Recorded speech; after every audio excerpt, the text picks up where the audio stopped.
اللہ سبحانہ تعالیٰ بندے کی دعا ہر وقت قبول کرتا ہے، لیکن اگر کوئی تکلیف یا بیماری ہو یا جادو کی شکایت ہو تو اس کے لیے باقاعدہ طریقے پر بیٹھ کر اپنے رب کو پکارنا، قبولیت کے اوقات میں رب کو پکارنا بہت ضروری ہے، کیونکہ جتنی بڑی مشکل ہوتی ہے اس سے نجات کے لیے اتنی ہی بڑی ایفرٹ بھی لگانی پڑتی ہے۔ اس لیے ضروری ہے کہ اللہ تعالیٰ سے بہت اچھی طرح دعا کی جائے، گڑ گڑا کر، اور اس سے پہلے اللہ تعالیٰ کی حمد و ثنا اور تعریف کے کلمات کہنا نہ بھولیے۔ سبحان اللہ والحمد للہ ولا الہ الا اللہ واللہ اکبر ولا حول ولا قوة الا باللہ۔ سبحان اللہ، پاک ہے اللہ،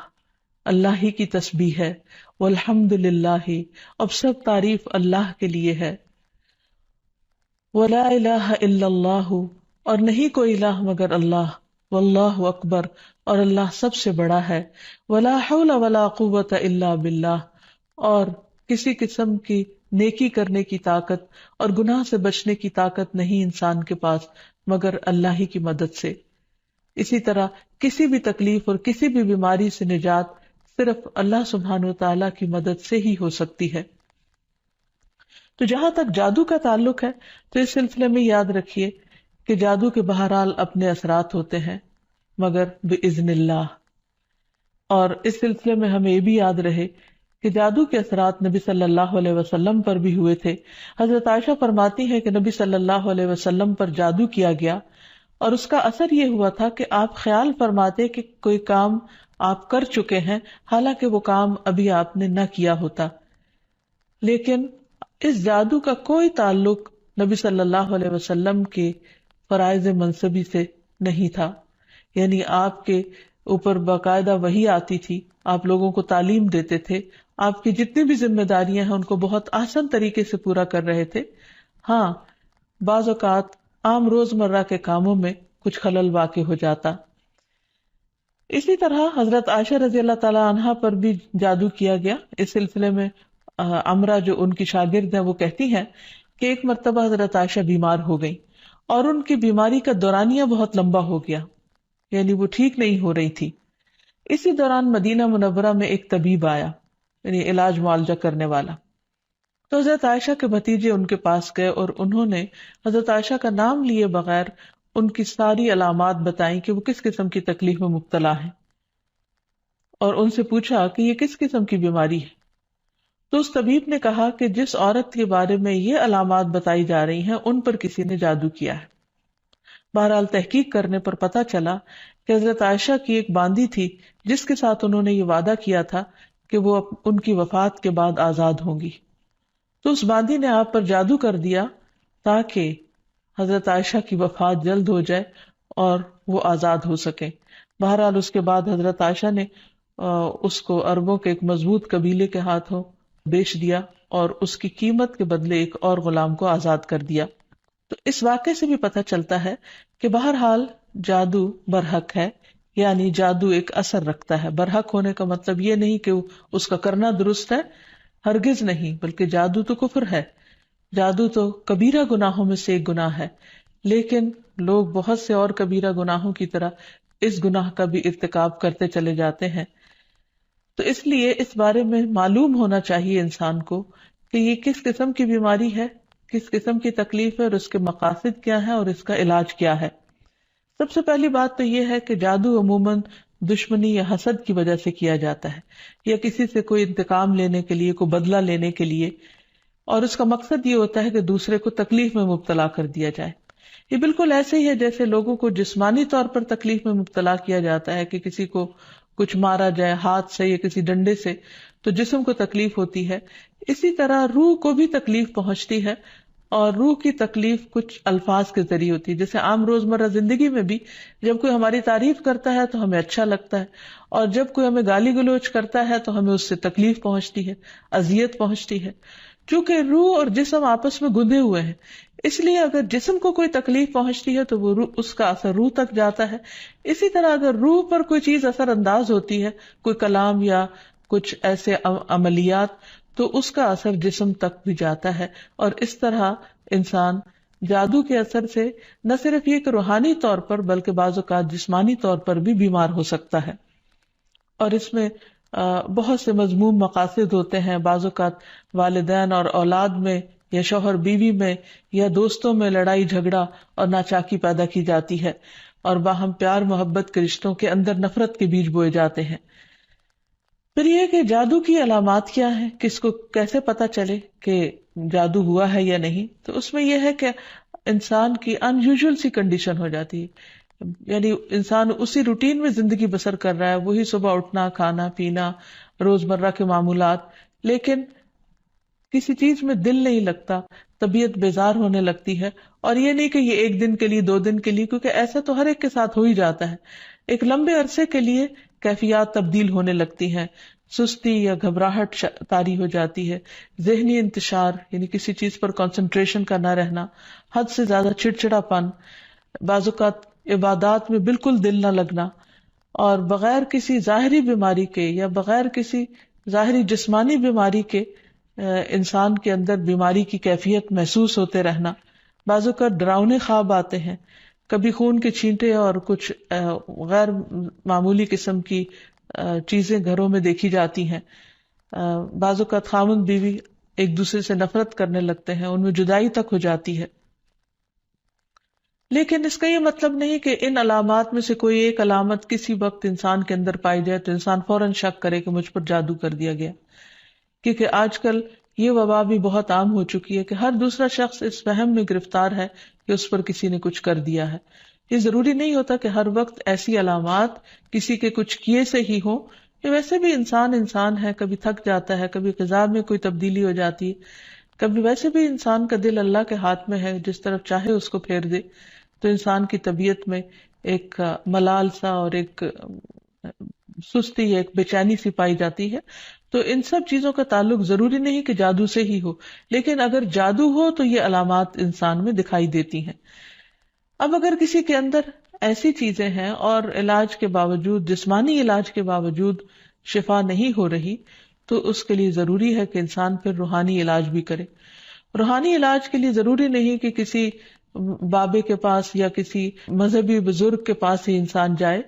انسان خود بھی اللہ سبحانہ و تعالیٰ کا کلام پڑھ سکتا ہے اور پورے یقین اور ایمان کے ساتھ، اور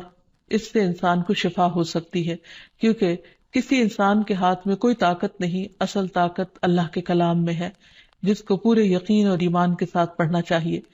بہرحال اس سے پہلے کہ انسان کسی ایسے جادو کا شکار ہو، کچھ حفاظتی تدابیر بتائی گئی ہیں. جیسے جسمانی بیماریوں سے بچنے کے لیے حفاظتی تدابیر بتائی جاتی ہیں، ایسے ہی روحانی بیماریوں سے بچنے کے لیے بھی حفاظتی تدابیر ہیں.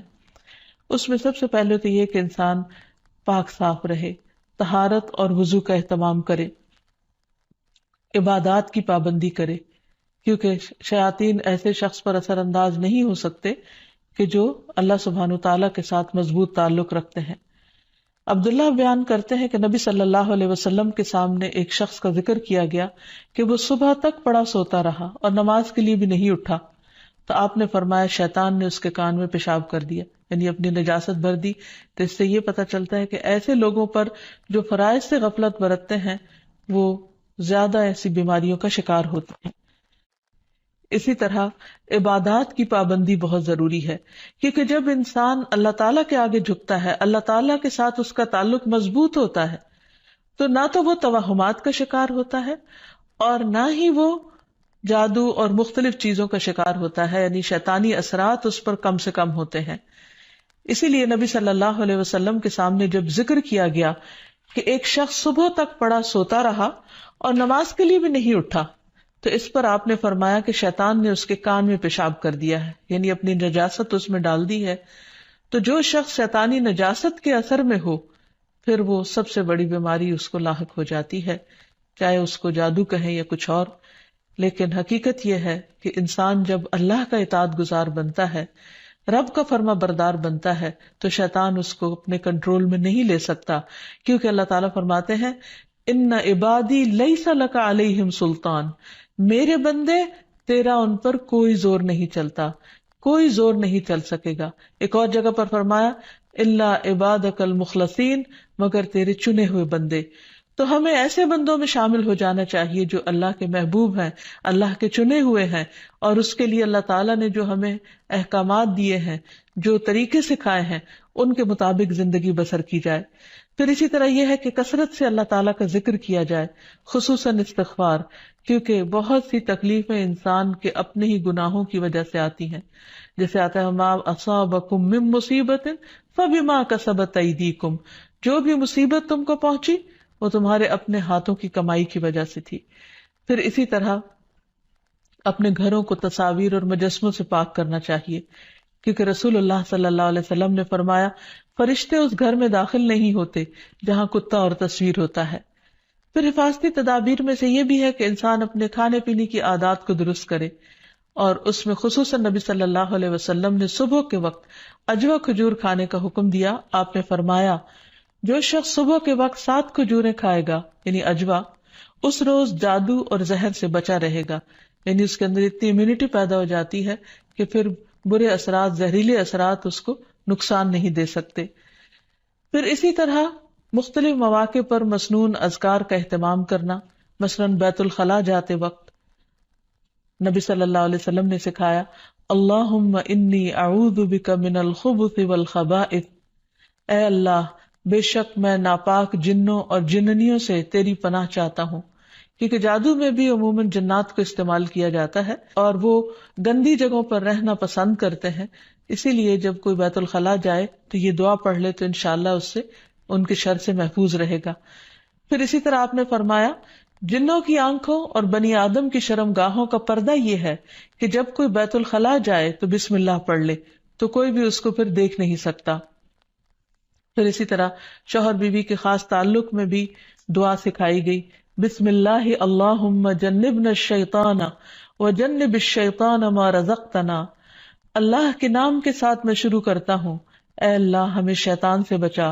اور شیطان کو اس چیز سے دور رکھ جو اس کے نتیجے میں تو ہمیں عطا فرمائے۔ تو آپ نے فرمایا کہ اگر اس کے بعد میاں بیوی کو کوئی اولاد ملے گی تو شیطان اسے نقصان نہیں پہنچا سکتا۔ اسی طرح تحلیل پڑھنا، لا الہ الا اللہ وحدہ لا شریک لہ لہ الملک ولہ الحمد وہو علی کل شیء قدیر، کہ اللہ کے سوا کوئی معبود نہیں، تنہا ہے، اس کا کوئی شریک نہیں، اسی کے لیے بادشاہی ہے اور اسی کے لیے تعریفیں ہیں اور وہ ہر چیز پر قدرت رکھنے والا ہے۔ دن میں جو شخص 100 دفعہ اس کو پڑھے گا اس کے لیے 10 غلاموں کو آزاد کرنے کا ثواب ہے، 100 نیکیاں لکھی جائیں گی، 100 برائیاں مٹائی جائیں گی، اور خصوصاً اس دن وہ شام تک شیطان کے شر سے محفوظ رہے گا، اور کوئی شخص اس دن اس سے بہتر عمل کرنے والا نہیں سمجھا جائے گا سوائے اس کے جو اس سے زیادہ اس کو پڑھے۔ پھر اسی طرح انسان ہر معاملے میں جہاں بھی انسان کو مشکل ہو اللہ تعالیٰ کی پناہ میں اپنے آپ کو دے۔ تو خلاصہ کلام یہ ہے کہ انسان اپنے آپ کو مختلف طرح کے توہمات سے بھی بچائے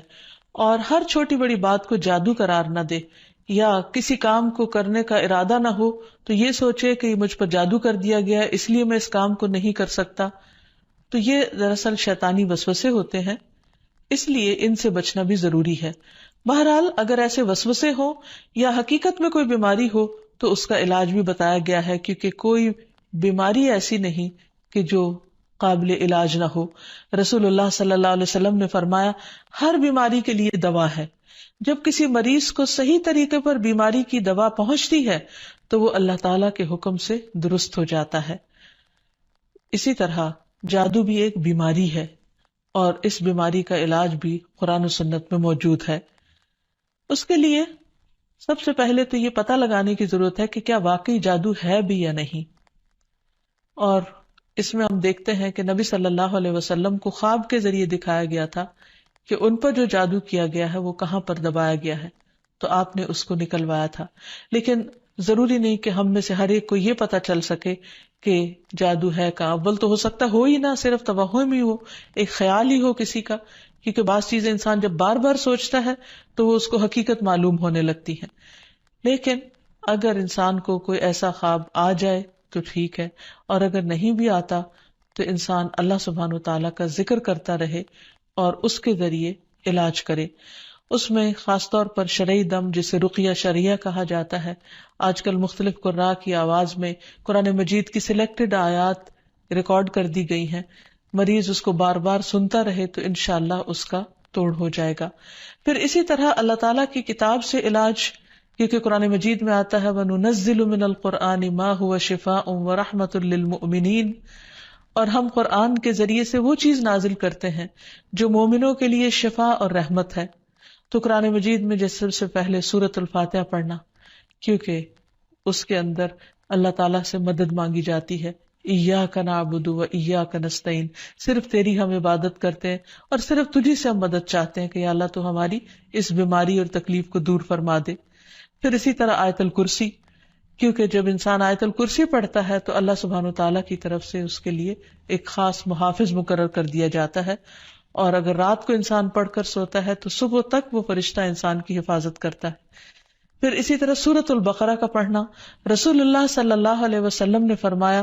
سورۃ البقرہ پڑھا کرو، کیونکہ اس کا پڑھنا باعث برکت ہے، اسے چھوڑنا باعث حسرت ہے،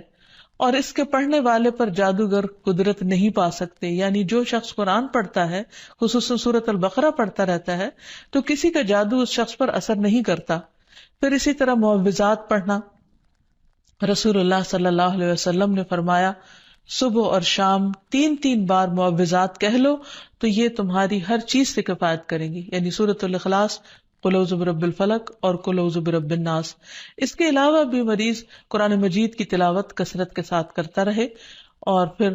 اگر ہو سکے تو بیری کے پتوں کو پانی میں ملا کر اس پانی سے غسل کر لے، اس کو بھی ایک مؤثر علاج کے طور پر بتایا گیا ہے۔ لیکن اس کے ساتھ ساتھ انسان غیر شرعی طریقوں سے مکمل طور پر پرہیز کرے، کیونکہ اس سے انسان کے ایمان اور عقیدے میں خلل واقع ہو جاتا ہے۔ رسول اللہ صلی اللہ علیہ وسلم نے فرمایا جس نے حرام چیز کے ساتھ علاج کیا، اللہ تعالیٰ اس کے لیے اس میں شفا نہیں بنائے گا، یعنی اس کو پھر فائدہ نہیں ہوگا۔ پھر اسی طرح جادو کا علاج جادو سے نہیں کرنا چاہیے، یعنی اگر انسان کو کبھی ایسا وہم ہو تو جادوگروں کے پاس نہ جائے، یا ایسے طریقے اختیار نہ کرے کہ جس سے جو ہمارے دین میں نہیں یا ہماری شریعت کے خلاف جاتے ہیں۔ رسول اللہ صلی اللہ علیہ وسلم نے فرمایا جو جادو کرے یا جادو کروائے یا جو کسی کاہن کے پاس آئے اور اس کی بات کی تصدیق کرے تو اس نے اس چیز کا انکار کیا جو محمد صلی اللہ علیہ وسلم پر نازل ہوئی۔ اسی لیے غیر شرعی جھاڑ پھونک سے مکمل اجتناب کرنا چاہیے۔ نبی صلی اللہ علیہ وسلم سے نشرہ کے بارے میں دریافت کیا گیا تو آپ نے فرمایا یہ شیطانی عمل ہے۔ اور نشرہ کیا ہوتا ہے؟ جن یا جادو اتارنے کے لیے شرکیہ یا جاہلانہ منتر پڑھنا اور یا پڑھوانا۔ تو ایسے الفاظ جس کا بعض اوقات معنی معلوم نہیں ہوتا اور یہ بھی نہیں پتا ہوتا کہ اللہ تعالیٰ کو پکارا جا رہا ہے یا کسی جن یا کسی اور شیطان کو پکارا جا رہا ہے اور اس سے مدد لی جا رہی ہے، تو اس لیے کسی بھی ایسے کلام کو پڑھنا یا کسی سے پڑھوانا درست نہیں۔ پھر اسی طرح کاہنوں اور نجومیوں کے پاس جانے سے منع کیا گیا۔ نبی صلی اللہ علیہ وسلم نے فرمایا جس نے کسی نجومی کے پاس جا کر اس سے کسی چیز کے بارے میں سوال کیا تو اس کی 40 رات کی نمازیں قبول نہیں ہوگی، یعنی اس نے اپنے دین کی بربادی کر لی۔ تو اس لیے کسی کے پاس جانے کی بجائے خود انسان زیادہ سے زیادہ قرآن مجید پڑھے، اور اگر وہ پڑھا ہوا نہیں تو آج ہر طرف بہت سی کیسٹس اور سی ڈیز اور ایسی چیزیں ملتی ہیں کہ جس سے انسان قرآن مجید کی تلاوت مسلسل سن سکتا ہے۔ ہو سکے تو مکمل قرآن مجید ایک ہفتے میں سن کر اپنے بیماری کا علاج کیا جائے۔ پھر اسی طرح یہ ہے کہ باقی دعائیں بھی جو جادو کے توڑ کی بتائی گئی ہیں ان کو پڑھتے رہنا انسان کو فائدہ دیتا ہے، جس میں خاص طور پر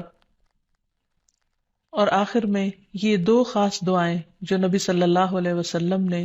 جنات اور جادو کے شر سے بچنے کے لیے سکھائی ہیں، ان کو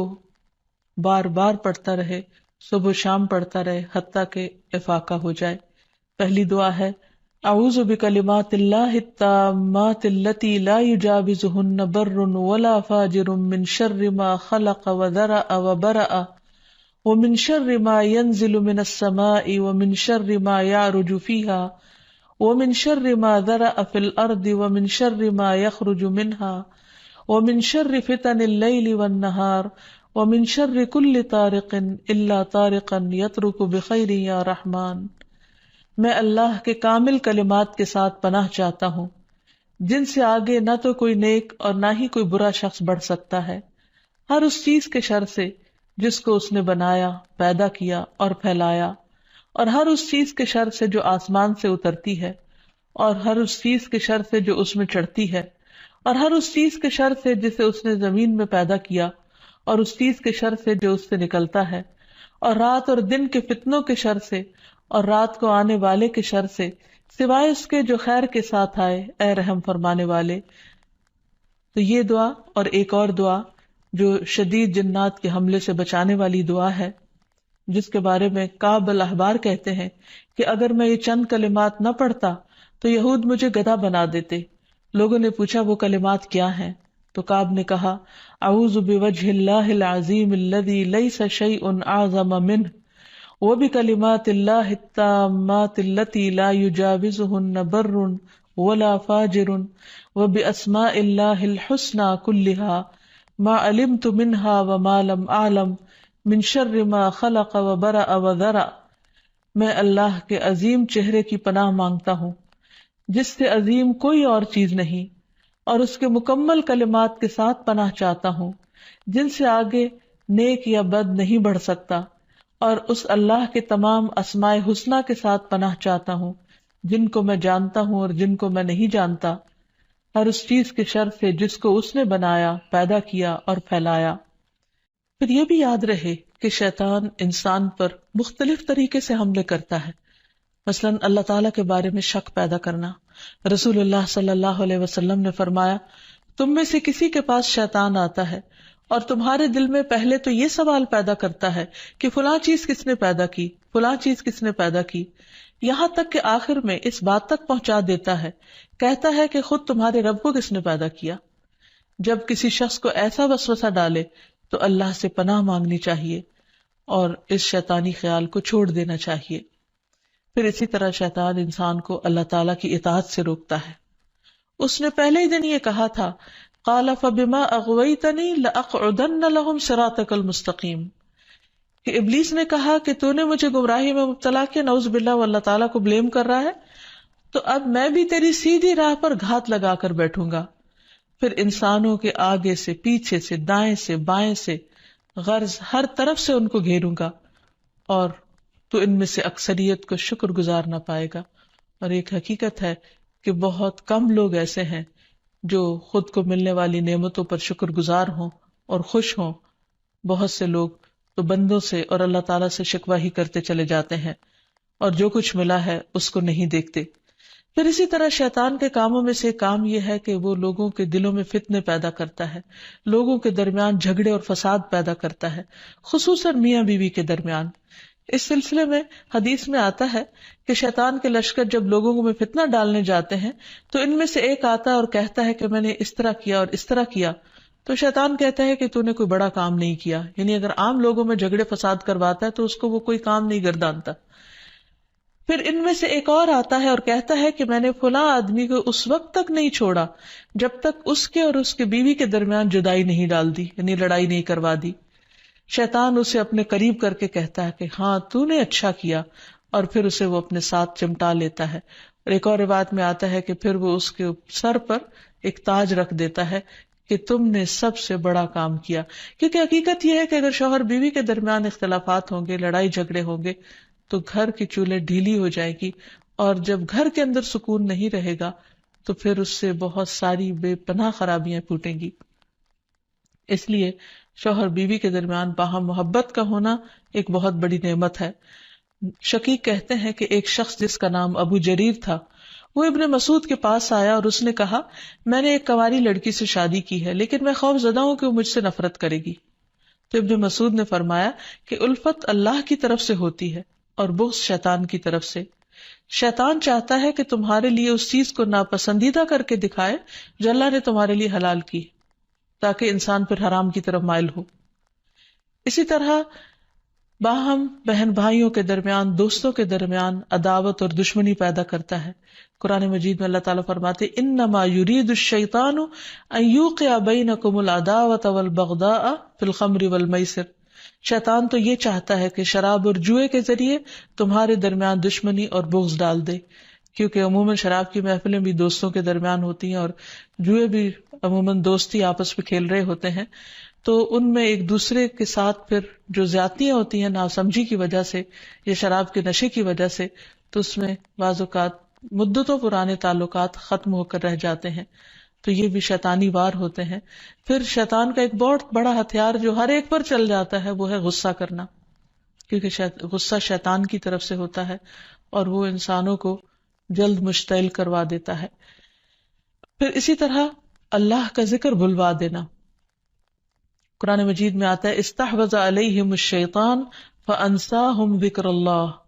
اولئک حزب الشیطان الا ان حزب الشیطان هم الخاسرون. شیطان ان پر غالب آ گیا سو اس نے انہیں اللہ کی یاد بھلا دی، یہ لوگ شیطان کا گروہ ہیں،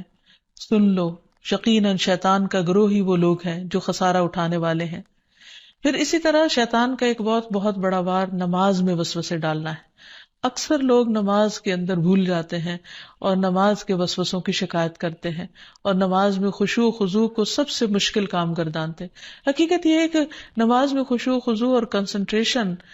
انسان کو جنت الفردوس کا مستحق بناتا ہے، لیکن جب انسان کی نماز خشوع و خضوع سے خالی ہوتی ہے، یعنی اس میں کنسنٹریشن نہیں ہوتی، تو انسان کو یوں محسوس ہوتا ہے جیسے اس نے نماز پڑھی ہی نہ ہو.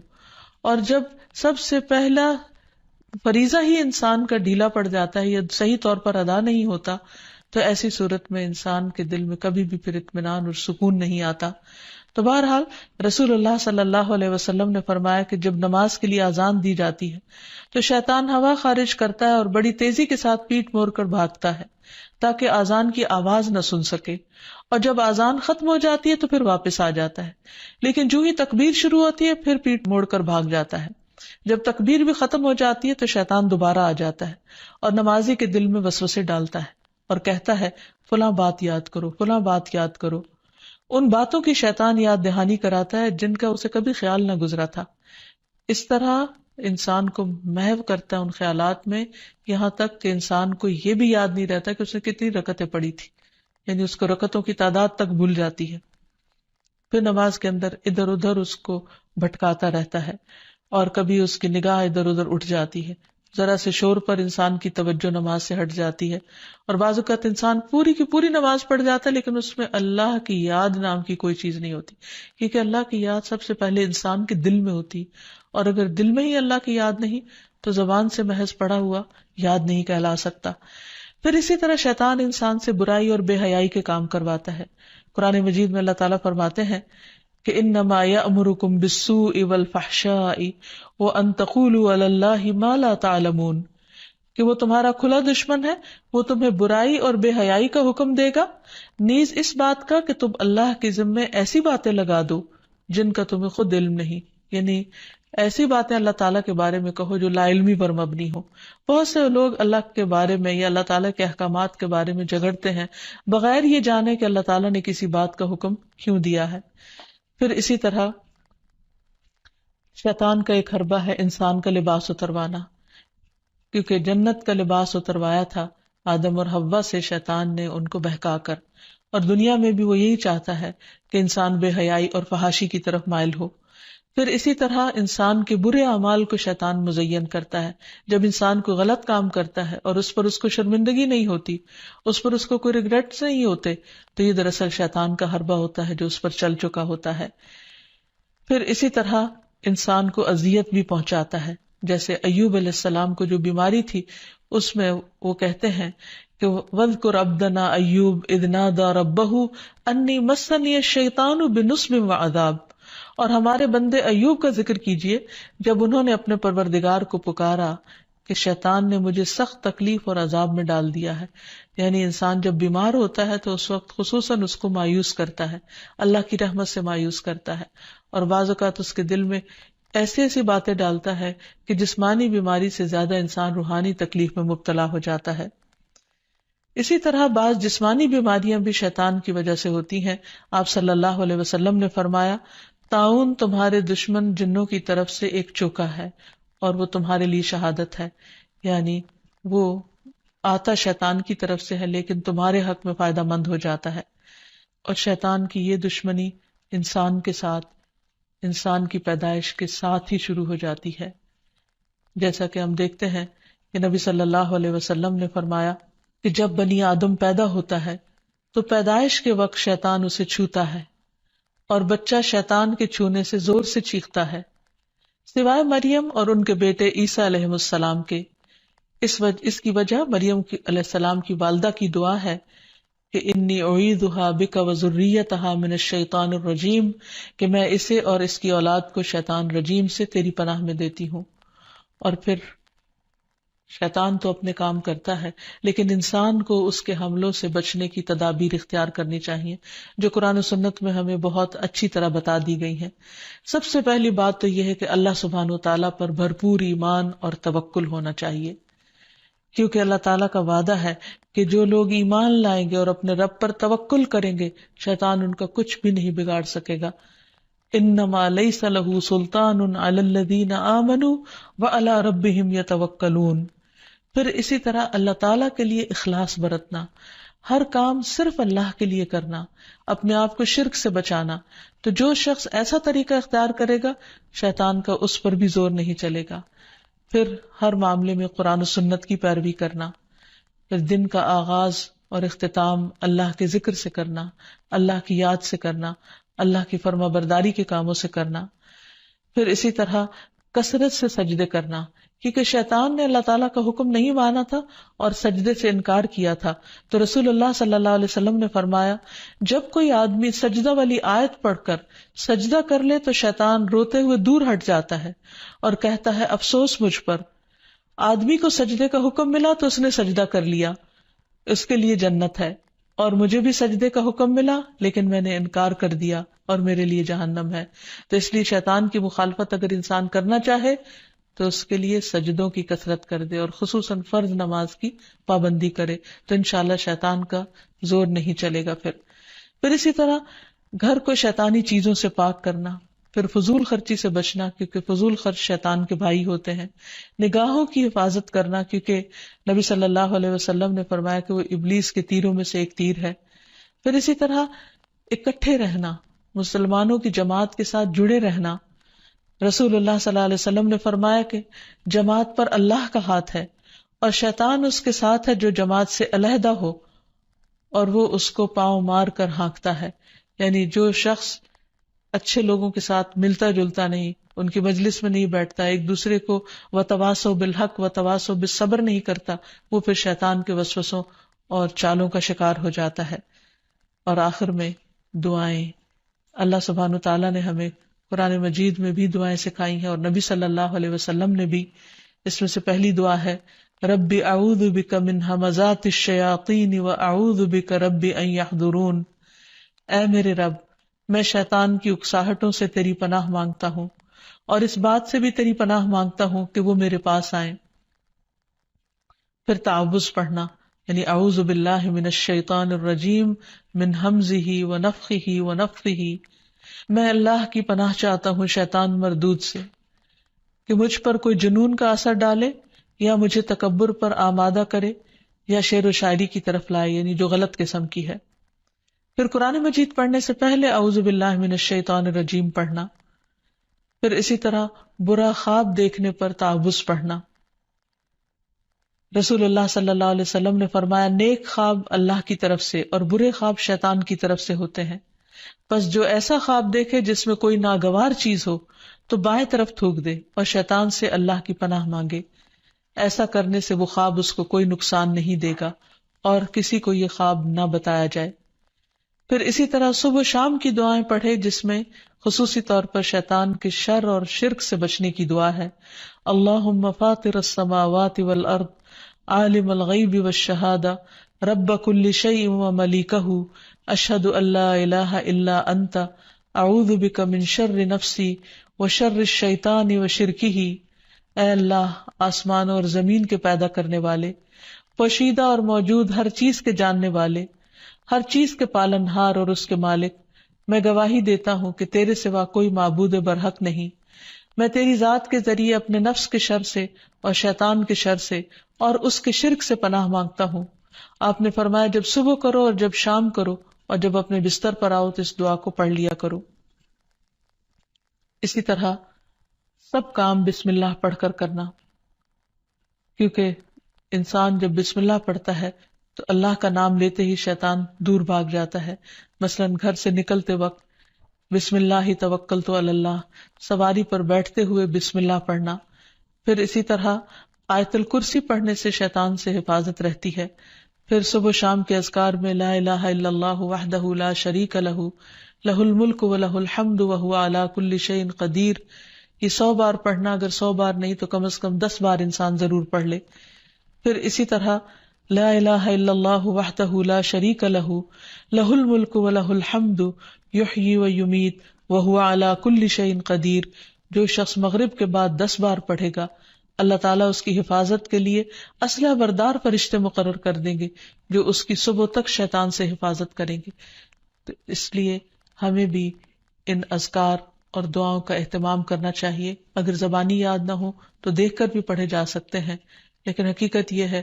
کہ اللہ کا ذکر ایک مضبوط قلعہ ہے جس میں انسان پناہ لیتا ہے ہر قسم کے شر سے بچنے کے لیے، خصوصاً شیطان کے شر سے. تو اللہ تعالی ہم سب کو اس سے محفوظ رکھے. وآخر دعوانا ان الحمد للہ رب العالمین.